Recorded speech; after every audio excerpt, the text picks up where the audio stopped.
Petrol, diesel రేట్లు రోజు రోజుకి ఇప్పటికి మనం చూసాం సార్.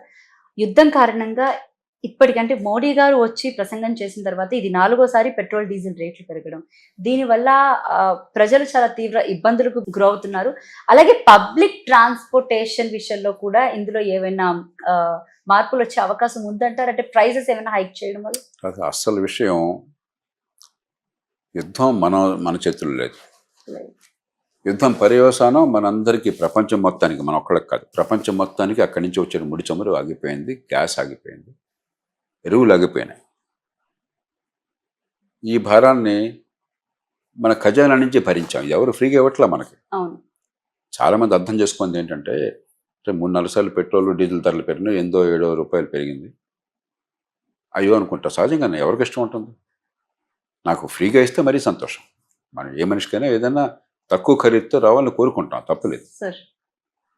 కానీ ప్రపంచవ్యాప్తంగా ధరలు పెరిగినప్పుడు అమెరికా లాంటి దేశం, అంత బలమైన దేశము, వాళ్ళ ఉత్పత్తి పెట్రోల్ కానీ గ్యాస్ కానీ వాళ్ళ అవసరాల కంటే ఎక్కువ ఉన్నది. మనం అట్లా కాదు, మనం 90% దిగుమతి మంది.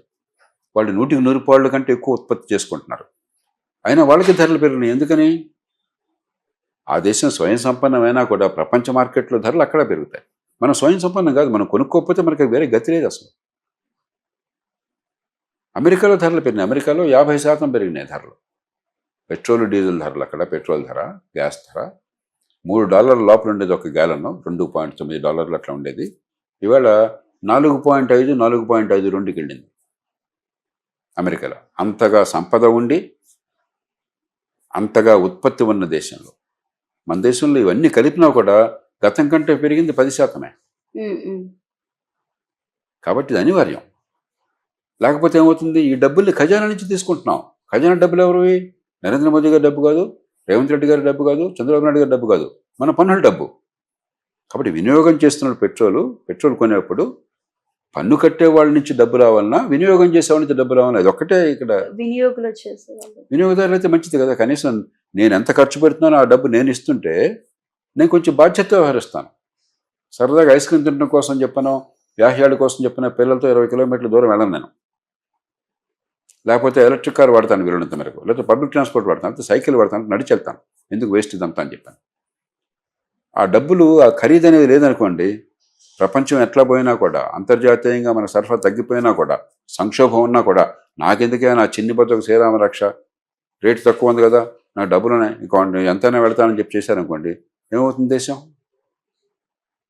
కాబట్టి ధర పెరగడం అనివార్యం. ఇప్పటికి కూడా ఈ ధరలు పెంచిన తర్వాత కూడా ₹1,00,00,000 కోట్ల పైచిలకు, 1,00,00,000 కోట్ల పైచిలకు ఖజానా భరిస్తోంది.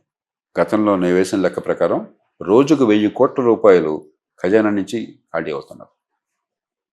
ఇప్పటికి కూడా ఆ 1,000 కోట్లు నష్టం తగ్గి రోజుకి బహుశా 500-600 కోట్ల నష్టం అయి ఉంటుంది.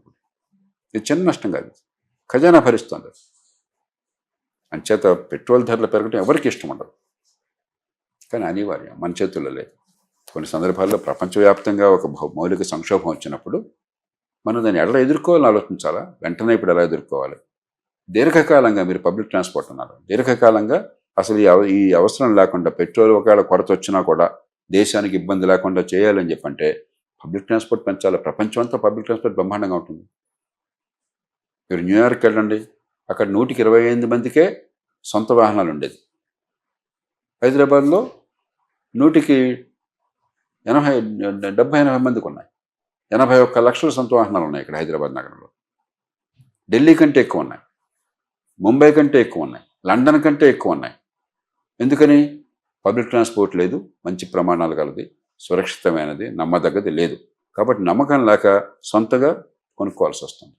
ఈ పెట్రోల్, డీజిల్ కోసం ఖర్చు పెట్టాల్సి వస్తుంది. ఇప్పుడైనా ఒళ్ళు దగ్గర పెట్టుకుని మంచి రవాణా కోసం ఏర్పాట్లు చేయాలి. అట్లాగే ఎలక్ట్రిఫికేషన్కి వెళ్ళాలి.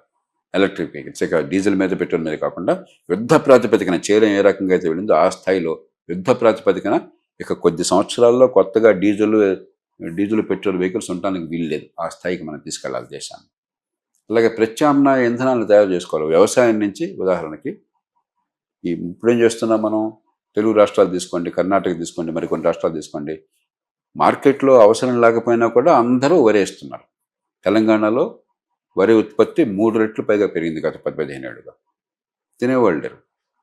అందరూ ప్రజలు గగ్గోలు పెడుతున్నారు. ఏమంటే ఇంత పండించాం మేము, పండించమని చెప్పారు మీరు, కొనేవాడు లేడు, ధాన్యం ఇక్కడ పడిపోతుందని చెప్పి ఇప్పుడు రోజు పేపర్లు చూస్తున్నారు కదా. పేపర్లో హెడ్లైన్స్, పత్రికల్లో ఫోటోలు ఇవన్నీ ఏంటి అదే కదా. ఎందుకని వరి తినేవాళ్ళు తగ్గారు, వాడకం తగ్గింది, ఉత్పత్తి పెరిగింది. దాని బదులు నేపియర్ గ్రాస్ లాంటి పంటలు వేసి వాటి నుంచి గ్యాస్ కానీ, కుకింగ్ గ్యాస్ కానీ, కంప్రెస్డ్ బయోగ్యాస్ లేకపోతే ఆయిల్ కానీ తీసే ఏర్పాటు 100% సాధ్యం. అవి కావాలంటే ప్రభుత్వం పూనుకుని సంధానం చేయాలి. రైతుల ఉత్పత్తికి ప్రోత్సాహం ఇవ్వాలా, ఉత్పత్తి చేసిన వస్తువుని మంచి ధరకి మంచి ఆదాయం వచ్చేట్టుగా అమ్ముకునే ఏర్పాటు చేయాలా, కాంట్రాక్ట్ ఫార్మింగ్ పెట్టి. దీన్ని కొని దాన్ని ఇంధనంగా మార్చేటువంటి పారిశ్రామికవేత్తలను తయారు చేయాలా, ఈ రెంటిని కనెక్ట్ చేయాలా. ఈ ప్రయత్నం జరగాలి. 5-10 ఏళ్లలో ప్రపంచంలో ఇలాంటి సంక్షోభం ఎంత వచ్చినా కూడా ఇక ఈ దేశంలో నాకు ఆయిల్, పెట్రోల్, డీజిల్ ధర పెరుగుతుందన్న భయం లేకుండా చేయాలి. దాని మీద దృష్టి పెట్టాలి. కానీ ఇప్పుడు తాత్కాలికంగా నేను డబ్బులు కట్టే ముందు వినియోగదారుణ్ణి, ఖజానా నుంచి నా పన్నుల డబ్బుల ద్వారా వెళ్ళి నేను ఎంత ఖర్చు పెట్టినా నష్టం లేకుండా ఉండి భవిష్యత్తు కూడా ఇట్లాగే భయంకరంగా ఉంటే దేశం అల్లకల్లోలం అయిపోతుంది.